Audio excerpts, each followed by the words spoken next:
Magandang umaga po sa ating lahat at tayo po ay magsisimula na sa ating gawain sa umagang ito at inaaniyahan ko po ng lahat ay tumayo at atin pong sama-samang awitan ng Panginoon.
Amen. Kung may mga Biblia po kayo, makipagbukas po kayo sa akin sa Psalm chapter 1, verse 1 to 6. At ganito po ang sinasabi.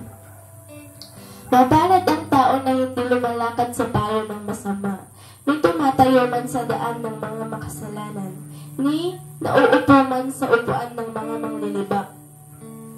Kundi ang kanyang kasayahan ay nasa kautusan ng Panginoon, at sa kautusan niya nagbubunay-bunay siya araw at gabi. At siya'y magiging parang punong kahoy na itinanim sa sipon ng mga agos ng tubig, na nagbubunga sa kanyang kapanahugan. Ang kanyang dahon na may hindi malalanta, at anumang kanyang gawin ay ginahawa. Ang masama ay hindi gayon, kundi parang ipa na itinataboy ng hangin. Kaya't ang masama ay hindi tatayo sa paghatol, ni ang mga makasalanan man sa kapisanan ng mga matuwid, sapagkat nalaman ng Panginoon ang lakad ng mga matuwid, ngunit ang lakad ng masama ay mapapahamak. To God be all the glory.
isipan, Panginoon, na ang focus namin sa umagang ito ay mapapurihan ang iyong dakilang pangalan.